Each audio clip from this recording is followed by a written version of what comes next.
I was really tired of having food rule my life, like literally rule every second of every day.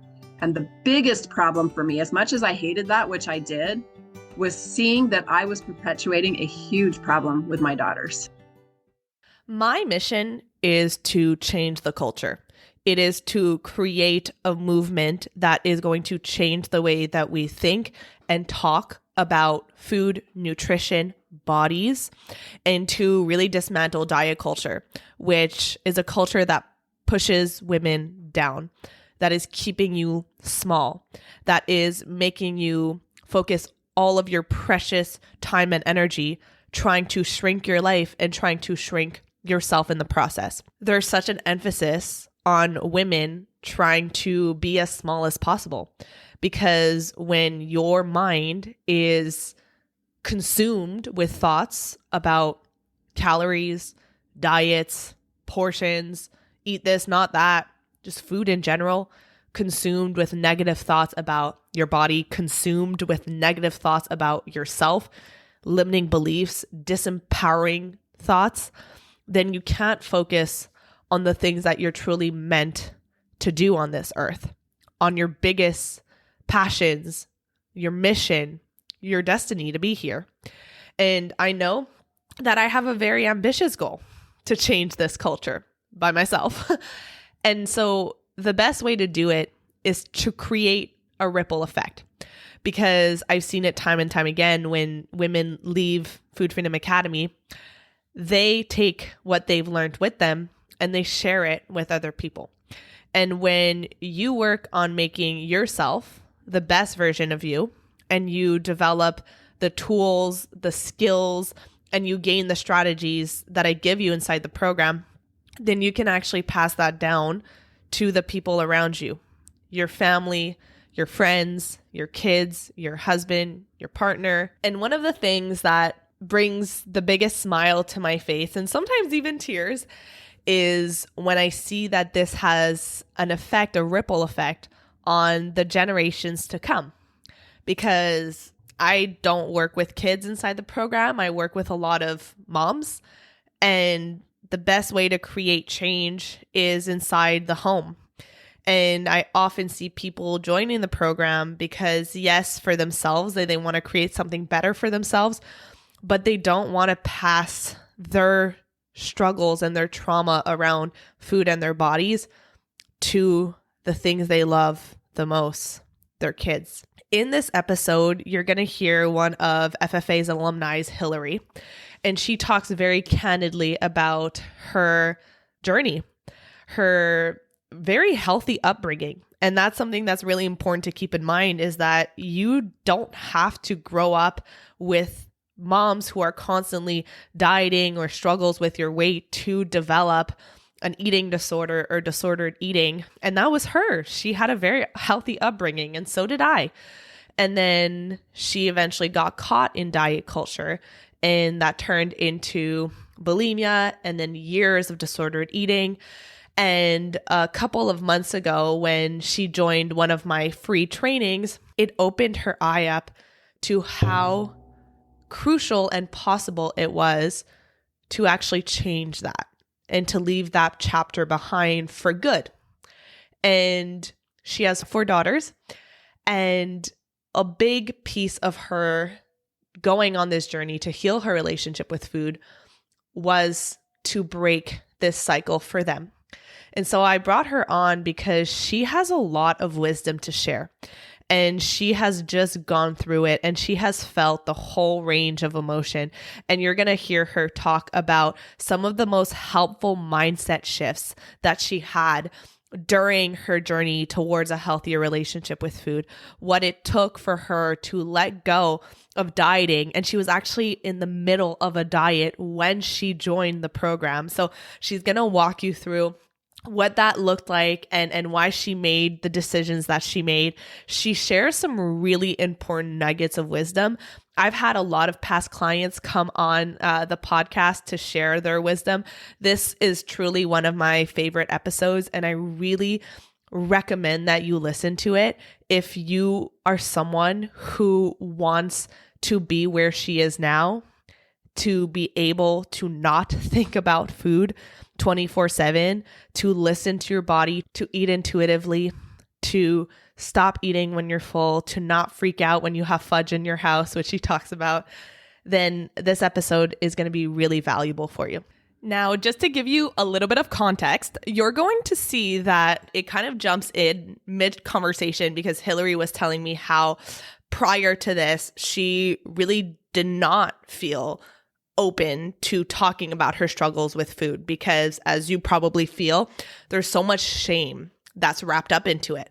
And this was the first time that she was really allowing herself to put shame on the side and talk about this from a place of just neutrality and understanding that this does not have to have power over you.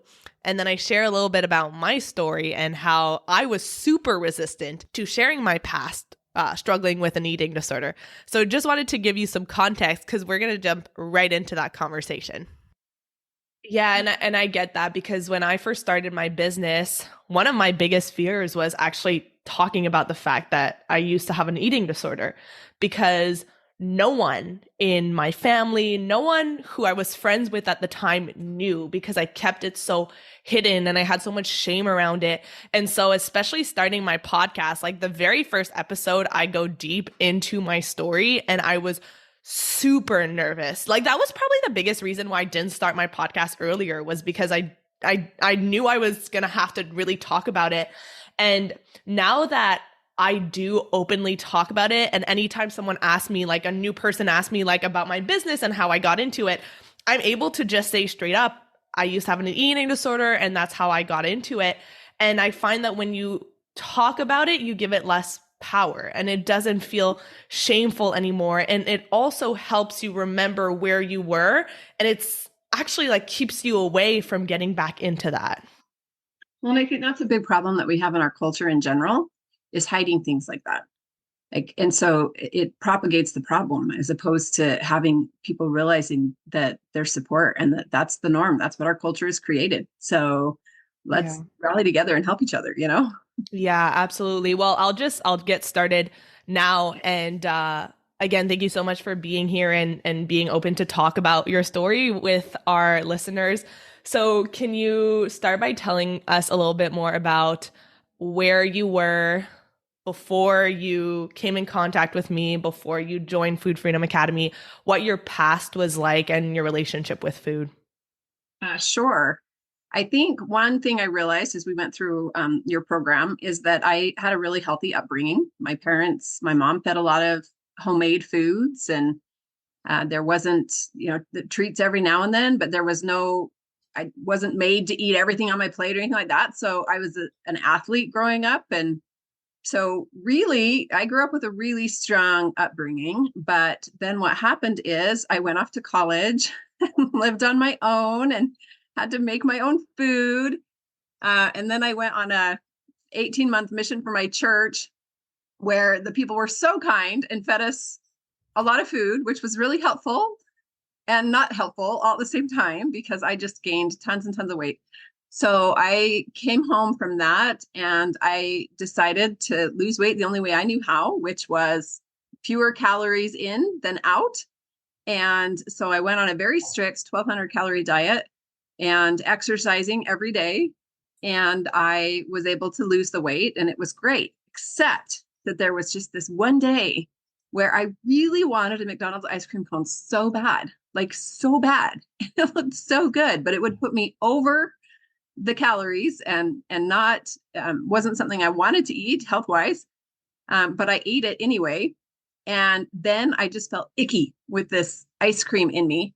And the only thing I could even think of to do about it was to throw it up. And that opened a door that it just changed a lot in my life. It didn't immediately develop into a full-blown eating disorder. It was just kind of an every now and then thing. But very quickly, within a couple months, I had a full-blown bulimia eating disorder where then I went back off to school. And for more than a year, I honestly don't know if I ever ate anything normal. I mean, it just was from one binge to the next, to the next, to the next. And And I had a super unhealthy relationship with food. I was doing everything I could to try not to gain weight back. So I was still exercising, but just eating all of the stuff. The exercising was not an unhealthy exercise ever. I know, Sabrina, you sharing your story that you had to exercise to make up for things that you ate.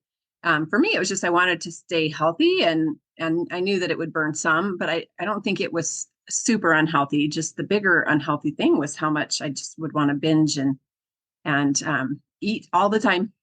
And I finally, my last year of college, went to a therapist and got help for that. And it was resolved and in my past. And then I was just fine again for years and years. And I had kids and I got married and I had a healthy relationship with food just fine. I would go to the gym like a normal person and eat, whatever. I always said I can eat the things I want because I go to the gym. Like I am doing the back end things to take care of myself. I can't just let go, but I could eat what I want. And then all of a sudden, a couple of years ago, the eating disorder started popping its head back up. And now it's all clear. At the time, I didn't totally get it. But in doing your program and looking back, it is clear as can be that the reason it started popping its head back up is because I hit that time in life where my metabolism started to change and my body started to change and I started to gain weight. And what I normally would do about it wasn't working. And so in desperation, I started signing up for challenges and I had a friend that introduced me to Optavia.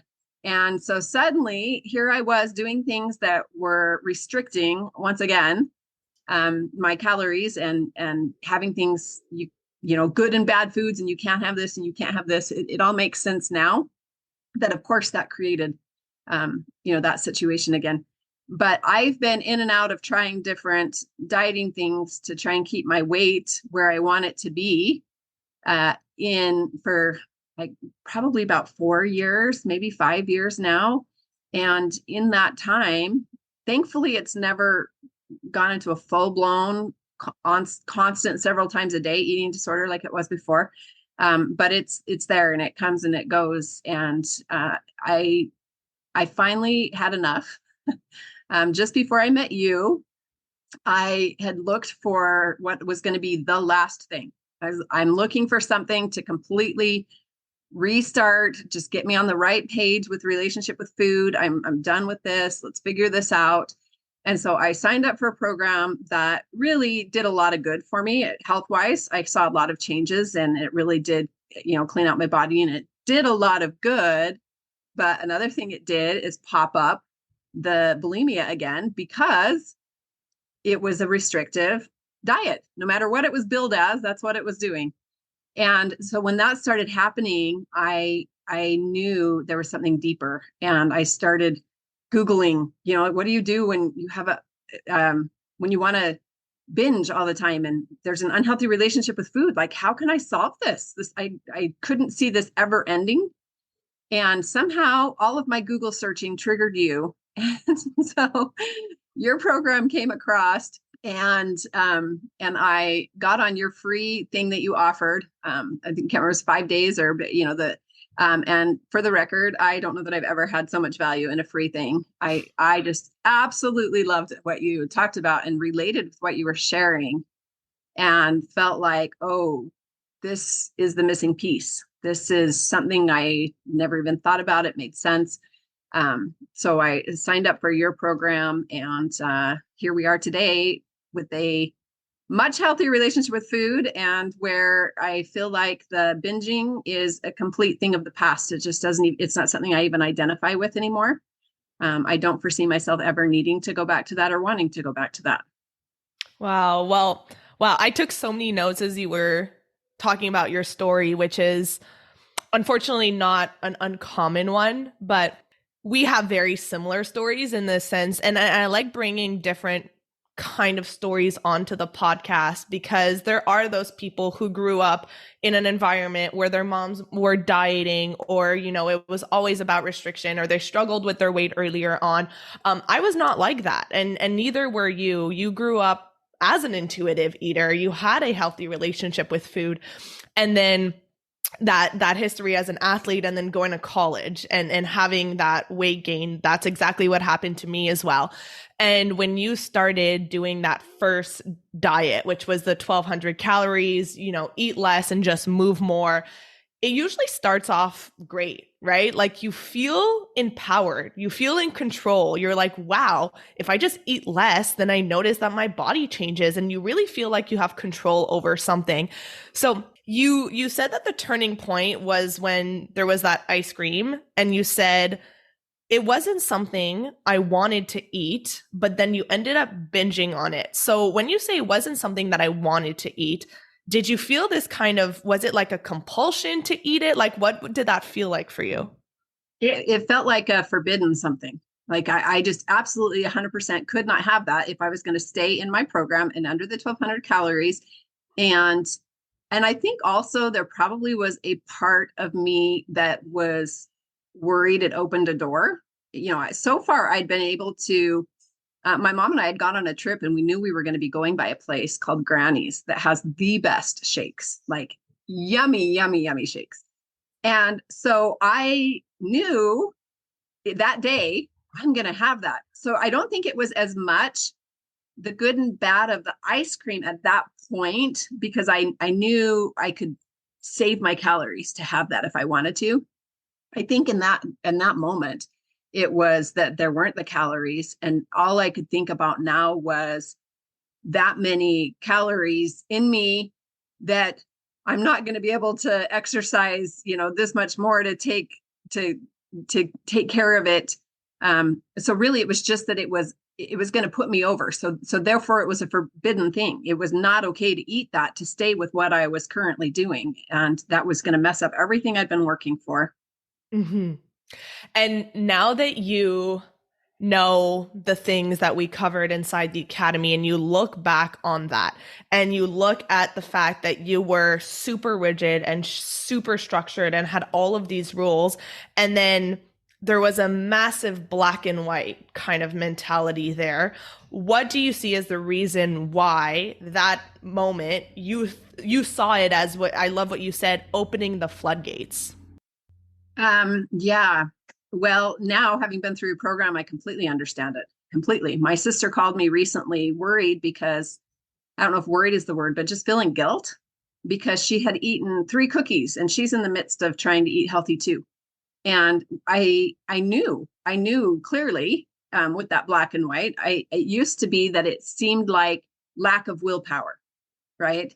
I'm going to come back to the cookies and wrap that up. But what you said reminded me too that I was just walking the other day and I was thinking about some friends I know that do Optavia and how good they feel about themselves and how they truly feel like they're promoting this amazing health things to people. And I was thinking back about my journey and how you feel good when you're able to achieve something you really want. And when it shows that you have that strength and I've been able to do this. And at the same time as my eating disorder was popping its head back up, I had been on a personal development journey where I had learned about mindset and I had learned about being able to make changes in life and the power of the mind. And I had achieved a lot and built a business and I was doing all these amazing things. And yet I couldn't get over this eating thing. And it seemed like just a willpower concern. Like just, why am I not strong enough for this? And it was that way with my sister with the cookies, like why I've been doing so good doing this. Why is this a problem? And I was like, well, it's one of two things. And I know this because I've been working with Sabrina. Like your mind thinks you can't have it. And that's what makes it black or white. It's like, if it's for any reason, whether it's a health thing or it's just not on program right now, or, if it's something you can't have, now your brain is focused on it and wants it even more. So it's not even a fair battle. Yeah. It's not even a fair battle for yourself, or the other thing I said to her is just, if you have been craving it and you just eat it, you probably could have had 1 cookie and been done and gone on with your day. The reason it turns into 3 is because that's what you wanted. I was like, then let me guess. I said, let me guess. This is how your day went. You wanted that cookie and you ate this and then you ate that and you ate this. And it just, you you keep Yeah. eating other things, trying to fulfill that need. And in the end, you come back to the cookies and eat three. Whereas if you just had one cookie. And so I think that now looking back, the black or white, I completely get it. I completely Yeah. get it. It's just these rules and things that I've created in my head that Yeah. make it be an off limit thing. And that is what creates the problems.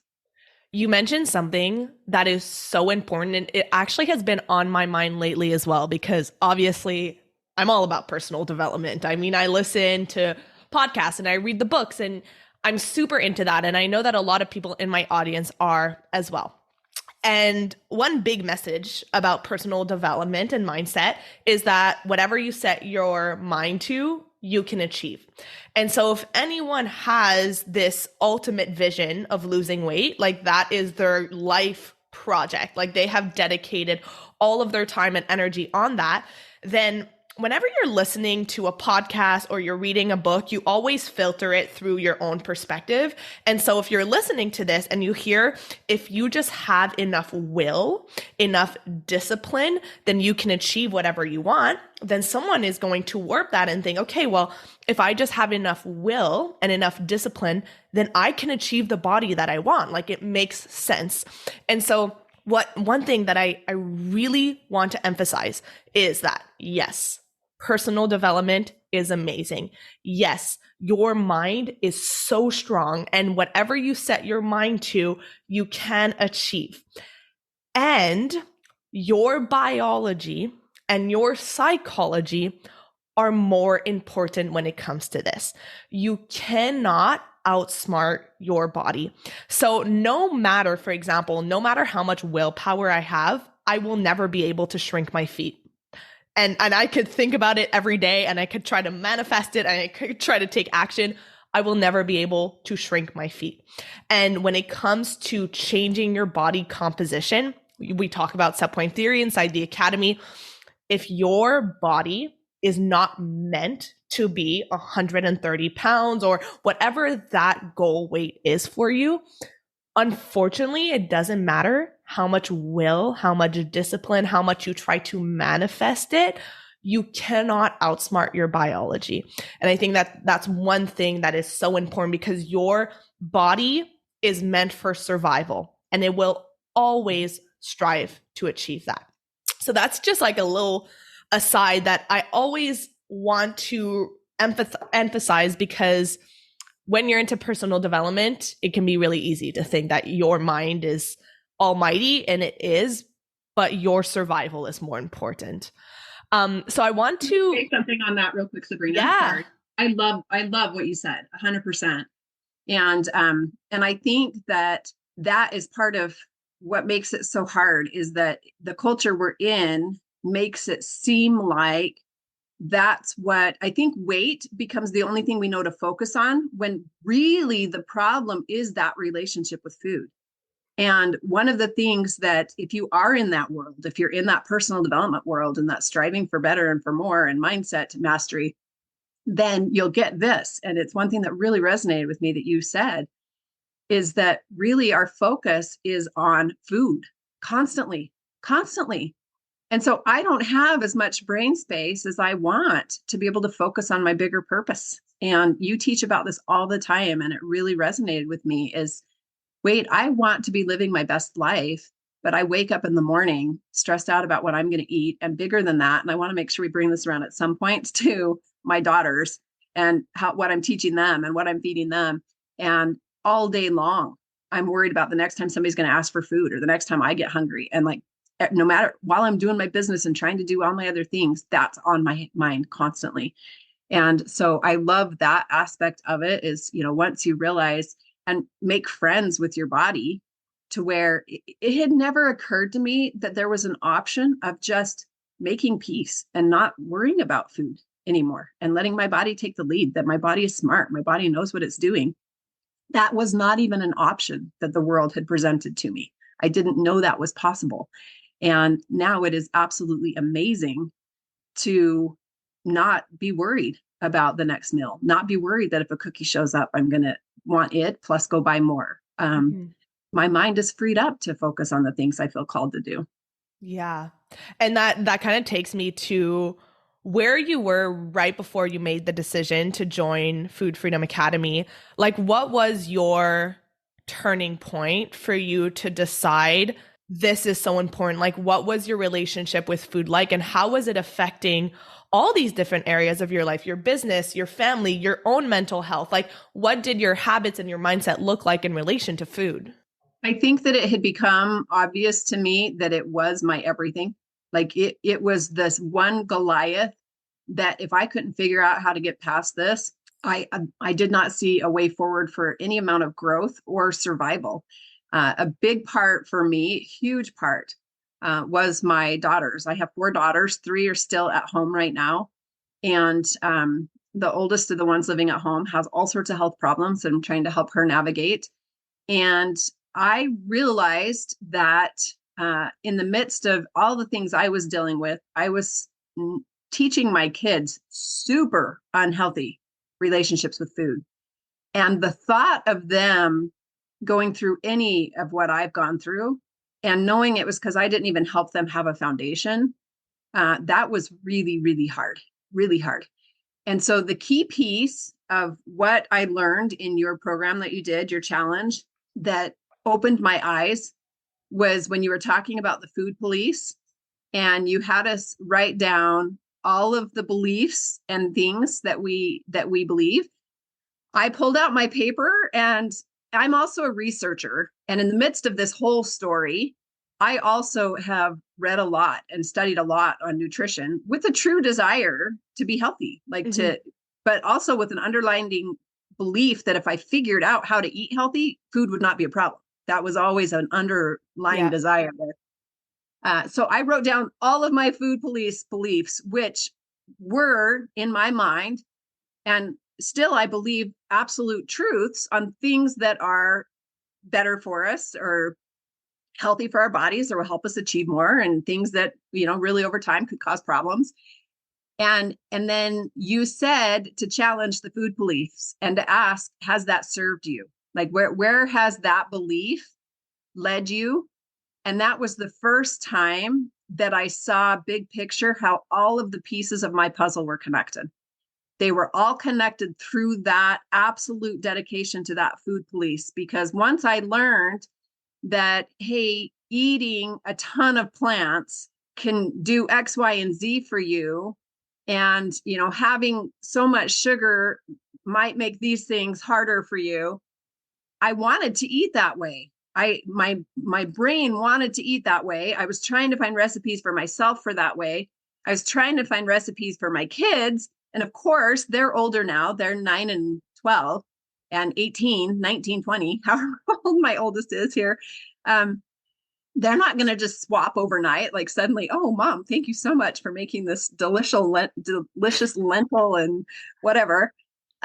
And so because I could not figure out how to feed my family within these, rules that I had set Rules. for myself, I saw clearly that it was the dedication to wanting to eat that has created the problem that I have.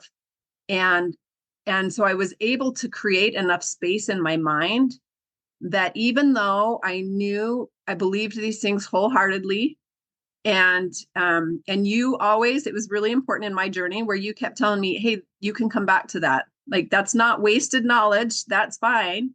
But you have to put it away for this journey. You have to put it away to be able to make progress here. And so I had a visualization I did where I just took all of that. I took all of that knowledge, all of that information, and I just put it up on a shelf. And so it was I right love there. putting it up on the shelf. It's right there. I can get it anytime that I need it. It's not like I had to hide it or, it's right there. It's just that right now, in order to heal my relationship with food and start to fix things for my daughters, I needed to not have that be the focus. That could not be the focus. That's what led us to where we were. And so, that was huge for me, just shelving that. And then as I went on the journey and went through the different modules that you have in your program and learned different principles about hunger and just tuning in with my body, then I was able to get to a place where now I can pull those things back and I don't feel out of control. I don't feel ruled. They're guidelines that are there when they serve me. But the most important thing always for me is to listen to my body and honor what my body needs or wants, because I know that that puts me in a place where those cravings, those black and white, those, you asked where I was when I started. I was really tired of having food rule my life, like literally rule every second of every day. And the biggest problem for me, as much as I hated that, which I did, was seeing that I was perpetuating a huge problem with my daughters. And they didn't know when there would be food or not. And, I'd want to try and make something healthy, but there wouldn't really be anything because I didn't know what to make. And so then I literally would hope my kids wouldn't get hungry. I mean, it's like I would get annoyed. They would come to me for food and we'd end up eating out anyway and eating crap anyway. So like that's kind of where I was. And you opened my eyes to realizing there was a whole nother way. You brought up something that is so important, and I want to mentally highlight it, because you mentioned I had all of this knowledge about healthy eating. And when you've been dieting for so long and you think that if I just accumulate more knowledge about what's good and what's bad and what I should be eating or not and what's healthy or not, then I'm just going to eat better. But there's this one question that you brought up that I want everyone who's listening to write this down and to repeat it to yourself every time that a thought like that pops up for you. Maybe it's I shouldn't eat carbs, or sugar is bad for me, or whatever thoughts you have that you might truly believe. Ask yourself this question: does this serve me? So if I think that carbs are bad for me and I avoid it, does believing this serve me? And what is the typical outcome from avoiding carbs?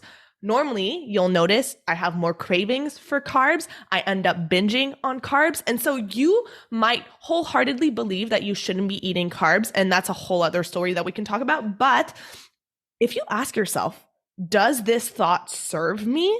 And you notice that your behaviors that come out from thinking this thought are unhealthy and disordered, it's not serving you. And a really good example is I have all of these thoughts when it comes to my business, like I'm not going fast enough or I have so much to do. And I could choose to believe that's true. I do have a lot to do, but I always stop and I ask myself, okay, does this thought serve me? When I go to sit down on my desk and I have this belief that I have so much to do, what ends up happening? Well, I work in a very frantic way. I'm not concentrated because I'm always thinking about the next thing that I have to do. And so the work that I am doing isn't getting done well. It's taking me longer to do, and I end up having more to do. So I could continue to believe that thought, but it's not serving me. It's not actually producing positive outcomes. So asking yourself that question constantly, does my current mindset with food serve me? Is it making my life better and healthier? And if the answer is no, then we need to get to the root cause of why this keeps happening for you. That was huge for me. Like that really was the question that opened my eyes to more, is that, is this serving me? Because I think that the reason I had learned so much is because I know what your mind is focused on more often is more likely to come to fruition, right? I was trying to douse myself, surround myself with people talking about, energy that you can get from eating this way. And so it really was an attempt to get out of my own head and get into somebody else's, right? Mm-hmm. But it did not serve me. It created a situation where I was still totally focused on food, not realizing there was a way to completely get out of that focus. And that was amazing. I want to talk about one thing that was really particular about you, is that you and I are very similar. You like to know every step. You are I don't want to say an overthinker, but you like to think a lot. And before you joined the program, you had a lot of questions. You kind of wanted me to take you through the entire process before you could make the decision to join. And one thing that I kept repeating is, I cannot take you through every step that you're going to go through until you're actually in the program and you're going to understand why. And I kept just saying, trust the process, trust the process. And finally you decided to take the leap and make that decision to invest in yourself, and just, I call it leap and the net will appear. So how did you get yourself to make that decision, not being able to see exactly what the process was going to look like and every step of the way, but trusting that it was going to work for you? Like, what was that mindset for you? Well, first of all, I think the reason I was in that situation is because I had in the previous years signed up for several different things. I'd signed up for a personal coach to help me learn how to eat whole food plant-based. I'd signed up for, this other certain program that I did online that is, education. I'd signed up for things always thinking, okay, this is going to give me what I need. This is going to do it. This is going to do it. And so I already have that personality anyway, but I had just come out of, here I was in the midst of another program that I had signed up when I met you. And so I just, because of my experience, I'm like, how do I know this is not going to just be another thing? And so that was why I was trying to dig for enough pieces to have the physical proof. When really in the end, and it's hard when you make an investment, but I have learned through my personal development journey that the biggest gains come from the biggest investments. Yeah. It's not an expense. And that's a big thing, I guess I want to stop and pause really quick and point out, is that when you invest in a program like this, you're investing in yourself. It's not an expense. It's not money down the drain. It's not just trying to learn education. It's an investment in my future and in my family's life. And I knew that, but I wanted to make the right investment. I'm like, I'm done with this. I'm done with just programs. And in the end, I just really had to come back around to how I knew I felt, and how I felt when I did your free program, how I felt when I just, like, I actually had hope. I was really worried about giving myself freedom to eat things that I had all of this belief now around that's bad and that's not okay. But because I could clearly see how it had not served me, I could see where it had led. The door was open to at least, wanting to understand more.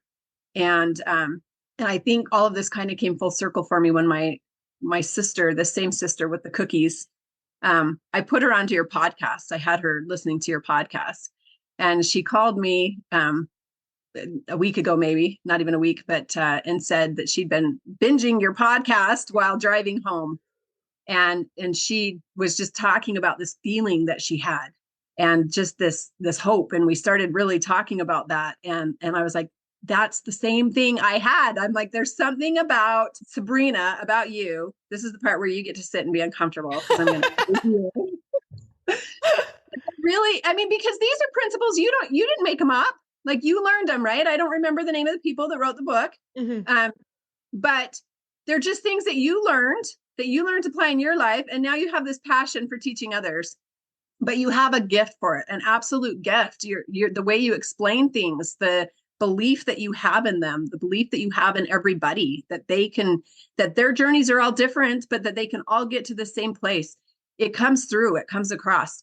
And just from listening to your podcast, that's what my sister is like. I have hope. I feel this belief. I know I can do this. And we were just talking about how Sabrina is magic.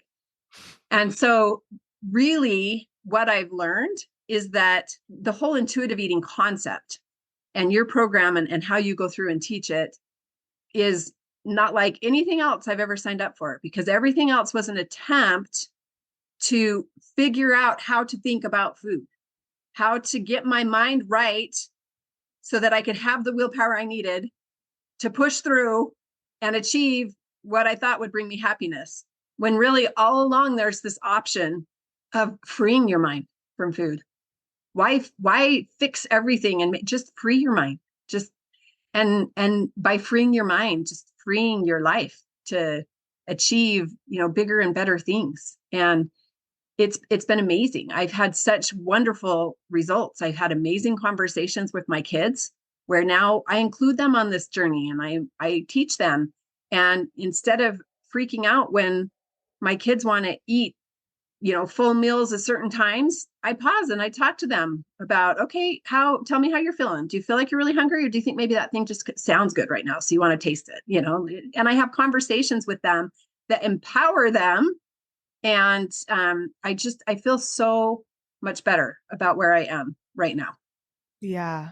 Yeah. Well, that's one thing that a lot of people have some fear about is I talk to so many moms, is as you know, inside the academy, there are so many moms and a lot of them are doing this a lot for their kids. And I'm not a mom, but I have spoken to so many, and there's this guilt of doing this for yourself, of investing in yourself, of taking this time for yourself. And what would you offer a mom who feels that way, who would like literally spend thousands of dollars if their daughters were struggling with an eating disorder to get them therapy or to get them in a program, but would not do it for themselves? What would you say to that person? I would say, look at every dollar that you're spending in this and see it as investing in your kids. I mean, the only way that we can teach our kids anything, the biggest thing that teaches our kids is our example. And it doesn't matter what words we say, it's what we do and what they're around that sticks with them. It's the emotions and the feelings that come from what they experience around us that sticks with them, not the things that we're constantly trying to say and teach, right? Mm-hmm. And so that's what I have gained, is that every little bit of knowledge I've received, biggest gain is that, yes, I've learned invaluable things about ways to talk to my daughters and how to have actual better conversations that can create feelings and actually have information go in their head and stay in their head, instead of having it be, this is another mom lecture, Yeah. right? So that's been really valuable, but I feel like almost the more valuable thing is that mom isn't stressed. And when they come to mom to ask for mom, about food or dinner or what we're going to eat, or is there food or what's happening? And it's not mom in a scramble and frustrated and piecing together, whatever. It's that they know there's going to be food, and we're together as a family more often eating. And sometimes it's not the food that I would most like to feed them. But I realized that is, if that's my main thing, if that's my focus, where did that take me? That did not serve me. And so now I'm in the process of still working on adding in more menus and changing things to be how I would like to be, but never at the expense of first making sure that the environment in our house and what my kids are picking up on and what they're feeling from me is that food is just a thing. Like I don't want them to ever have it be that they wake up first thing thinking about what can they eat and when are they getting, what can they binge on, and that they have to go to the neighbors to get candy, and that Yeah. they have to use all of their hard-earned savings money that they don't have a lot of to go get candy because there's no other way. That's not serving them. So, you asked, what would I tell moms? It's that the knowledge that you're going to get from this goes way past you, but empowering you to be the best you and the best mom. The door is just open. I can't wait to see where it can lead for my kids and the relationship that, hopefully their relationship with food is the same as their relationship with books and their relationship with people. Yeah. It's just a part of life, and it's not the main thing ever. Yeah. It's so powerful and such a powerful message because as someone who's not a mom, but who works with a lot of moms, it's hard to communicate that. And even when you were thinking of joining the program, I know what's on the other side. Like I know the person you're going to become at the end of it, but to be able to fully communicate that to someone who is full of self-doubt, failed attempts, failed investments, as you mentioned, there's only so much that I could do. So I guess as we wrap things up, for someone who does experience that self-doubt of what if this is another thing that I invest in and fail at, and what if I am the only one who can't do this? And what if this doesn't work for me? Like all of those what ifs, what would you say to that person? Because your nervous system gets activated when you think about doing this and you get nervous. So what would you say to that person as someone who felt that and is on the other side? I would say that the only thing you really need to think about is, can you commit to the process? Like if you know that you will at least commit to going through the modules and showing up at the coaching, then I would heads and tails. I tell people about your program before any of the other things I've ever heard of, ever signed up for, ever paid more for. Like it's just not even in the same realm. And you do need to trust the process though. I'm sure that I'm not alone in that there are several things that popped up that I'm like, oh, I'm really struggling with this one. I don't know. I believe this, and you're telling me this. But I was committed to the process because I trusted you. That was the biggest thing. I trusted you. And I knew that if I really could get to where you had painted that was possible, it would be worth any amount of money. I mean, any amount, because of the freedom that it would give me, how it would set me up to serve my kids, like just the amount of money that it would save me in money spent on binges and money spent eating out all of the time. Like I saw it honestly as a way to save money. Like it was going to help me save money investing in this program. So if you can just commit, if you can trust the feeling that you're having for Sabrina, which I 100%, I'm like 99.9999% sure that anybody listening to this has. I mean, if you can trust that feeling that you have of what's possible. And if you can just be willing to commit to doing the modules, I mean, just get in and learn. They're there at your own pace, at your own thing. You know, you can go through them however you want. And there's exercises with them so that you really can dig into your own beliefs. I was committed to this process because I was committed to changing things in my life. So when you had a worksheet, I was doing that worksheet. And I found space in my week. You know, we're all busy, but I knew exactly when I was going to be working on different modules so that I was always making progress, because it's real easy to put, it's like you said, for moms, it is real easy to put things that you see just for yourself on the back burner. Yeah. See it as a commitment to your kids. Like get this in your schedule, do something. But if you'll commit to the program and just trust Sabrina, it's hard to really put words to. I just went through Christmas, guys. Christmas, when all the yummies pop up, right? All the yummies.